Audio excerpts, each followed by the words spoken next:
Can't tell if I'm 23M in an emotionally abusive relationship or not? So me 23M and my GF 23F have been together for a little over a year now, about 9 months, and I noticed there were some issues. We got into a couple of arguments about my eating and physical habits. I've been an athlete my entire life and have always loved working and being able to do physical activities at a high level. She frequently said I had an eating disorder when I viewed it as nothing more than not overindulging, but that came in conjunction with a critique of my hobbies and interests. Athletics-wise, said they were too dangerous and I'm doing it BC of my ego. We got over most of these things and came to somewhat of an understanding eventually, but I question its legitimacy.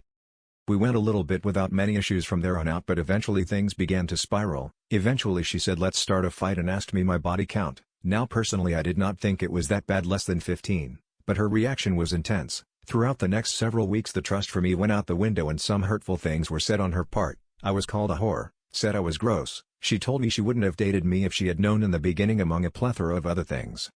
There were other things said, but honestly it's too much for one post. But after that it seemed like I couldn't breathe without doing something wrong. She started accusing me of cheating on her with one of my roommates 22F. She's been one of my best friends for nearly 10 years and has a boyfriend, so it started to hinder my friendship. If plans with my friends even slightly shifted it would start a fight. It seemed like the only thing that wouldn't start a fight was me staying home and doing nothing.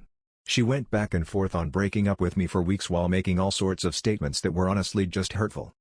Fast forward a few weeks and she blows up on me for other things that I consider small, changing my wallpaper being one of them. Tells me she hates me and wants to break up, among other things. That started a whole multi-day ordeal, but as soon as it seemed like I was done she pulled an Uno reverse and didn't want to break up. We're on a smooth patch RN, but truthfully I don't know what to do.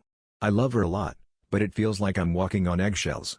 I'm anxious about the smallest things that normally I wouldn't give a second thought about, and I'm scared I may not being able to have the adventures I want to have in my life if I stay with her. All my friends and family are telling me to run and that it's emotionally abusive, but I just don't have the heart to end it even if it is healthy for the both of us. Every time I try to, she apologizes and says she wants to make things work and there seems to be hope for a bit, but then we go back to square one. I just don't know what to do.